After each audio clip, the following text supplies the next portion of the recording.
All right, let's dive into something a little different today. Okay. Luxurious travel. Sounds fun. We're going to Tuscany. Nice. And using this really detailed itinerary from a company called Cliaco Okay. as our guide. Mm-hmm. But Yeah. this isn't just about sightseeing. Right. What got me hooked Yeah. is how Cliaco defines luxury itself. Oh, interesting. They go way beyond Okay. fancy hotels. They've got a whole philosophy, Wow. even using AI and personalized tech. Really? I'm intrigued. So imagine you're actually considering this trip. Okay. What would make it truly luxurious for you? That's a great question to keep in mind as we go. Yeah, Luxury is so personal, it really is. isn't it? Yeah. So yeah. let's break down this itinerary and see how Cliaco tries to deliver on that promise. Okay. All right. All right. Day one throws its a curveball. Oh. We're starting in Rome. Oh, Not Tuscany yet, interesting. but they whisk you off to Tivoli, home to some amazing UNESCO-listed villas and Roman ruins. It's a clever move, actually. Oh. Easing you into the Italian experience. I see. Think of it as a historical and architectural appetizer Oh, before the main Tuscan course. I like that. Yeah. Prepping the palate. Yeah. Then it's off to Orvieto, Okay. which is perched on this hilltop Uh-huh. with this stunning Gothic cathedral. Oh, beautiful. The photos alone are breathtaking. Yeah, I can imagine. Yeah.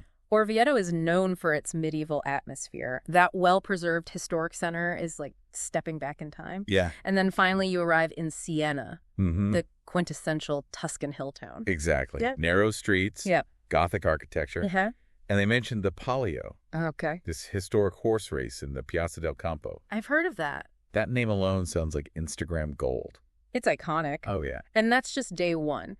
Wow. Day two takes you to San Gimignano, Okay. nicknamed the Town of Fine Towers. Town of Fine Towers. Yeah. What is that about? Well, back in the day, Okay. wealthy families built towers as a status symbol. Oh, wow. Over 70 of them once stood tall. Really? But today, only 14 remain. Wow. Still, it creates this truly unique skyline, unlike any other. That's amazing. And then you're off to Volterra. Okay. While it has Etruscan ruins and a rich history, Mm-hmm. it's the alabaster that sets it apart. Alabaster. Yes. Okay. They have this long tradition of alabaster craftsmanship. Oh, wow. It's a soft, Oh. translucent stone, Right. carved into sculptures, vases, Mm. beautiful pieces of art. So we've got Yeah. stunning scenery, Yes. medieval towers, and Uh-huh. artistic heritage. Absolutely. What does day three hold? Well, day three dives into the heart of the Chianti regions. Oh, nice. Rolling vineyards, Mm-hmm. charming towns like Rada and Grieve and Chianti, Okay. and, of course, opportunities for wine tasting abound.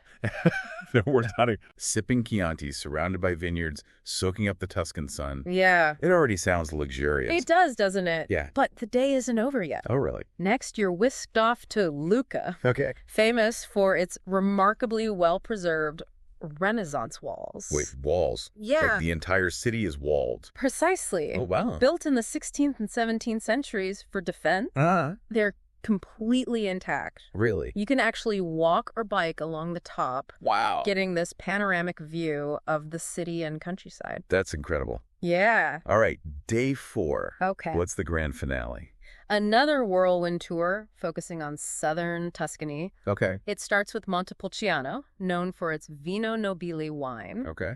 Then on to Montalcino, Mm-hmm. home to the famous Brunello di Montalcino, I've heard of that. and a medieval fortress with breathtaking views. So Yeah. lots of hilltop towns and wine. A lot of that. Is that all Tuscany is about? Not at all. Good. Each town has its own culinary specialties. Oh, nice. So you're in for a gastronomic adventure, too. Awesome. And the final stop before returning to Rome is Pienza, Okay. a UNESCO World Heritage Site. What's special about Pienza? Well, it's known for its Renaissance architecture Okay. and its pecorino cheese. Pecorino cheese. Yeah. That's a new one. Pienza is renowned for its particularly delicious variety of pecorino, Okay. a sheep's milk cheese. Uh-huh. It's often served with honey or drizzled with local olive oil. Sounds good. A true taste of Tuscany. Okay. You've convinced me. Good. This itinerary hits all the highlights. Yeah. But let's get to the heart of it. Okay. What makes this a luxury tour? Mm-hmm. What sets Cliaco apart?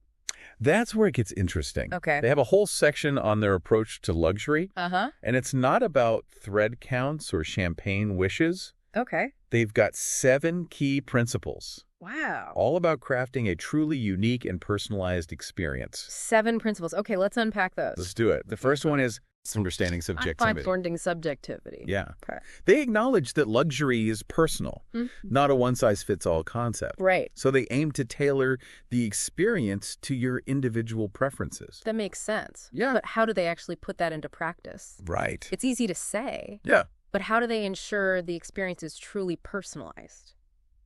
Unfortunately, the itinerary doesn't give specifics. Oh, really? Do they send a questionnaire beforehand? Right. Is there a personal concierge you chat with? Yeah.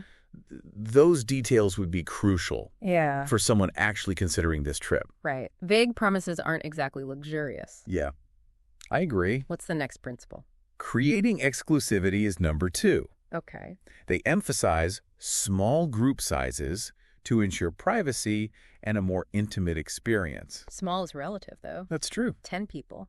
20. Right. What's the magic number? Exactly. Again, the details matter. Yes. Especially when you're paying a premium price. I agree it's a bit vague, Yeah. but it does play into their third principle, Okay. which is value-based pricing. Value-based pricing. Yeah, they're essentially saying, we're not the cheapest, but you're paying for premium value.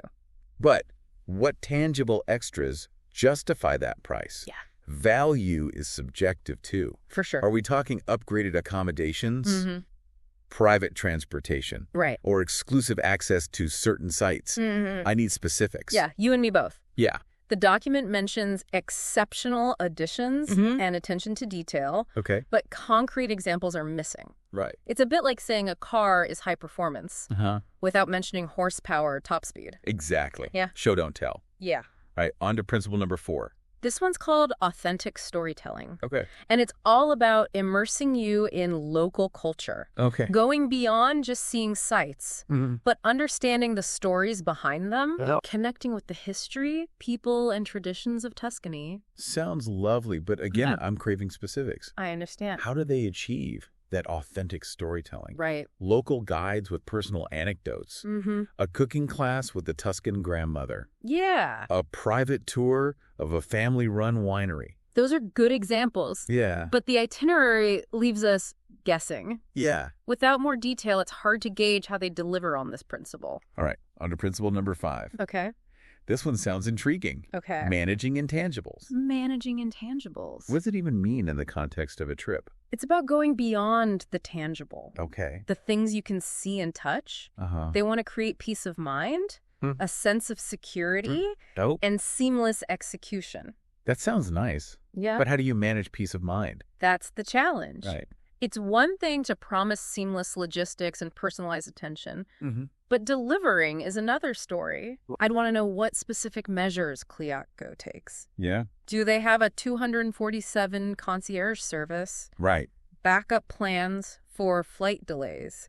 Those are the things that can make or break a luxury travel experience. Right. It's about eliminating those little stresses. Yeah. That can ruin a trip, Exactly. especially when you're paying for luxury. Uh-huh. What about the last 2 principles? Number 6 is Okay. meeting personal and social needs. Meeting personal and social needs. Yes. Okay. They want to balance opportunities for personal reflection and exploration with creating a sense of community among travelers. That's a delicate balance. It is. You don't want to feel like you're constantly surrounded by people. Right? But travel can also be a great way to connect with others Yeah. who share your interests. Definitely. It's about finding that sweet spot. Yes. But again, how do they achieve that balance? Right. Optional group activities for those who want to socialize, Yeah. designated quiet spaces for those who need alone time. That's a good point. And the final principle is Okay. avoiding mass consumption, Avoiding mass consumption. which is really at the heart of luxury, isn't it? It is. It's about Yeah. choosing quality over quantity, unique experiences over tourist traps. Exactly. I get that. But how does this translate to their Tuscany tour? Well, we've talked about small group sizes and personalized experiences. Yeah. And their choice of destinations seems to be off the beaten path to some extent. And that focus on authentic storytelling Yeah. suggests they're trying to foster a deeper connection to the places you visit. It's about curating experiences that feel special, Yeah. not generic. Exactly. But there's one more piece of this puzzle I'm particularly intrigued by. Okay. Their use of technology. Yes, the tech-enabled luxury. Yeah. This is where Cliaco really tries to set themselves apart. Okay. They've integrated some innovative features, including an AI tour guide named Agent Sophia. Agent Sophia. Yeah. Okay, I need to know more. All right. Is this like a little robot that follows you around? Well, not quite a robot, Okay. but it's an app you download that acts as a 24/7 virtual tour guide, Oh, wow. providing real-time information throughout your trip. Oh, okay. You can ask it questions, Uh-huh. get directions, Yeah. make reservations, Wow. even translate signs or menus. That's pretty impressive. Yeah, it is. But is it intrusive? That's a good question. Do you really want your phone buzzing with notifications? Yeah. While you're trying to enjoy a peaceful Tuscan sunset? It's a valid concern. Right. Some might find it helpful, others intrusive. Yeah. It really boils down to personal preference. Yeah, for sure. But it does raise an interesting question. Okay. Is this truly enhancing the luxury experience, or is it just modern travel tech? That's a good question to ponder. It is. We've covered a lot of ground already. Yeah, we have. From a whirlwind tour of Tuscany to Cliaco's intriguing, if somewhat vague, approach to luxury. It is a bit vague. Yeah. But there's so much more to delve into. Definitely. What other tech features do they offer? Right. And how do those play into the overall experience? And how does this tech-enabled approach compare to traditional guided tours? Right. Does it truly deliver on the promise of a more personalized and luxurious experience? Yeah. We'll dive into all of that when we return. We're back, and I'm still grappling with this whole tech-enabled luxury thing. Yeah. It's a fascinating concept. Uh-huh. But part of me wonders if constantly checking your phone for itinerary updates or safety notifications really screams luxury vacation. It's a valid point. Right. There's a fine line between helpful and intrusive. And what feels luxurious to one person might feel totally disruptive to another. Yeah. It reminds me of how much traditional guided tours have evolved. Oh, yeah. Remember those days of trailing behind a flag-waving guide? Oh, absolutely. Straining to hear their commentary over the crowd? And inevitably getting separated from the group and lost in some back alley. Exactly. Trying to decipher street signs. Yeah. Not exactly a luxurious experience. Exactly. Cliaco's tech features seem to address some of those pain points, offering a more independent and personalized experience while still providing support and guidance. I see. Instead of a human guide keeping everyone on schedule, you have those pre-configured itinerary alerts. Okay. Gently nudging you back on track if you stray. It's like having the best of both worlds. Yes. Freedom to explore at your own pace. But with a safety net. Exactly. I can see those safety notifications being particularly reassuring for solo travelers or those visiting Tuscany for the first time. Absolutely. And think about the language barrier. Oh, yeah, that's true. Instead of fumbling with phrase books Right. or relying on spotty Wi-Fi for translations, you have Agent Sophia in your pocket, ready to translate signs, menus, even conversations. That's a game changer. It is. Suddenly those charming trattorias with handwritten Italian menus don't seem so intimidating. I agree. It could open up so many possibilities for authentic interactions with locals. Precisely those unscripted moments, those genuine connections are what make travel truly enriching. But I still wonder if there's a risk of relying too much on technology. Missing those spontaneous discoveries that happen when you put the phone away and just wander. That's the heart of the dilemma, isn't it? Right. It's something each traveler has to weigh for themselves. For sure. How much tech enhances their experience versus detracts from it. Yeah. Technology is a tool, and it can be used in many ways. Well said. Yeah. Finding that balance, Yeah. using technology to enhance the experience without letting it take over, is key. So let's say I'm considering this Cliaco tour. Okay. What would you say is the biggest takeaway so far? I'd say Cliaco is attempting to redefine luxury travel for the digital age. Okay. They're blending classic elements of luxury, personalized service, small groups, exclusive experiences, with cutting-edge tech to create a seamless, if somewhat undefined, experience. And they're doing it in one of the most beautiful and culturally rich regions in the world. Exactly. Imagine exploring those rolling hills. Oh, yeah. Charming medieval towns, those world-renowned vineyards. Yeah. With Agent Sophia whispering in your ear. Okay. And all those other tech features at your fingertips. It sounds almost futuristic. It does a little bit. But let's bring it back to our listener for a moment. Okay. Whether or not this trip feels luxurious depends entirely on their definition of luxury. You're absolutely right. Right. What one person finds luxurious, another might find excessive or intrusive. For sure. It all comes down to personal preferences and priorities. So, dear listener, yeah, we've given you a taste of Kayakgo's Tuscan adventure. We have. Now it's time to ask yourself, yes, what constitutes luxury for you? Exactly. What are the non-negotiables that make a trip truly special? Is it about opulent accommodations and Michelin star meals? Right. Or is it about unique experiences, authentic encounters, and the freedom to explore? Is it feeling pampered and taken care of? Or is it feeling connected to the place you're visiting, immersed in the culture? Right. There's no right or wrong answer. Luxury is a deeply personal concept. It is. But by defining your own version of it, you can begin to curate travel experiences that truly resonate with you.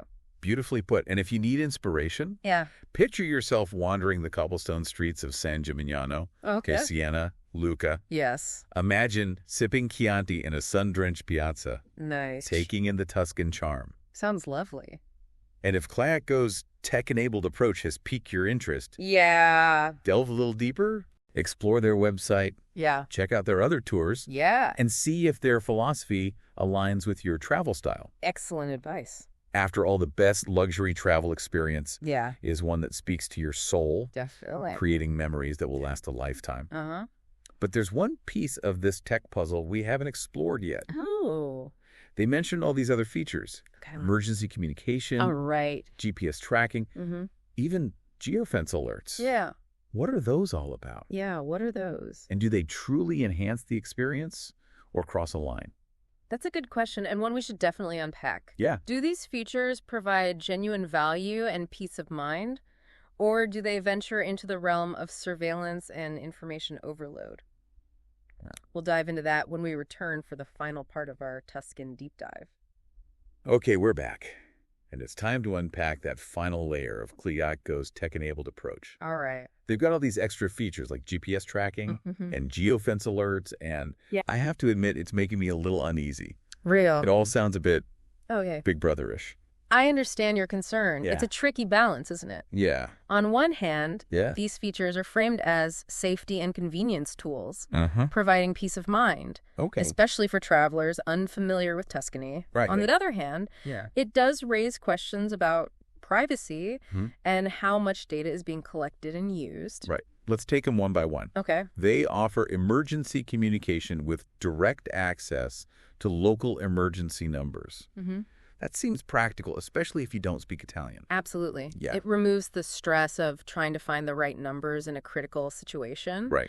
But then we have GPS and satellite tracking, which allows them to track your location throughout the tour. Yeah. They say it's for safety and assistance, but it does feel a bit like being monitored. It's a bit unnerving to think of someone tracking your every move. Even if it's in the name of safety. Right. Then there are these geofence alerts. Which notify you when you enter or leave certain areas. Those seem less intrusive and potentially quite useful. Okay. Imagine receiving a notification as you enter Siena, providing historical context or fun facts about the Palio horse race. Right. It could enhance your experience in a subtle way. I see the potential there. Yeah. It's like having a virtual guidebook that pops up at just the right moment. Exactly. Without having to constantly consult your phone. Right. What about the safety notification? Okay. Do they really add value? They claim to provide real-time alerts about potential dangers near your location. Okay. For instance, if there's a protest happening nearby, right, you'd receive a warning. Okay. I can see that being valuable for travelers concerned about security, especially in unfamiliar places. It's like having a personal security advisor in your pocket. Yeah. But it also begs the question, how do they determine what constitutes a safety risk? Right. What information are they using to generate these alerts? Yeah. And could it be overly cautious or even biased? Those are excellent questions. Yeah. And unfortunately, the itinerary doesn't provide those details. Oh, really? Transparency about their data sources and alert criteria would be crucial for travelers to assess the value and potential limitations of these features. Right. Without that transparency, it's hard to shake the feeling of being overly monitored. I agree. Or even manipulated. Yeah. Okay, they also mentioned pre-configured itinerary alerts, navigation support using Waze or Google Maps. Those seem like more standard features you'd expect from any modern travel app. Right. The itinerary alerts ensure you don't stray too far from the planned route, while the navigation support helps you navigate those winding Tuscan roads. So essentially, they've taken the functionality of a standard travel app. Right. And integrated it into their luxury tour package. Yep. It's definitely convenient, but is it truly luxurious? That's the question we keep circling back to, isn't it? It is. Does this tech-enabled approach genuinely elevate the experience, or is it simply a modern veneer on a traditional tour? I think it depends on your perspective and priorities. For some travelers, having all this information and support at their fingertips might feel liberating and reassuring. Definitely. For others, it might feel intrusive. Yeah. And take away from the spontaneity and joy of discovery. Right. There's no one-size-fits-all answer. That's what makes this deep dive so fascinating. I know. It's prompting us to examine our own definitions of luxury and how technology is shaping the way we experience travel. So, dear listener, as we wrap up our exploration of Clayaco's Tuscan adventure, we leave you with this. Okay. What role do you want technology to play in your travel experiences? Do you embrace the convenience and peace of mind that these features offer? Or do you yearn for a more unplugged, serendipitous journey? Ultimately, the choice is yours. It is. But by thoughtfully considering the potential benefits and drawbacks of tech-enabled travel, you can create an experience that truly aligns with your values and aspirations. Well said. Until next time, happy travels.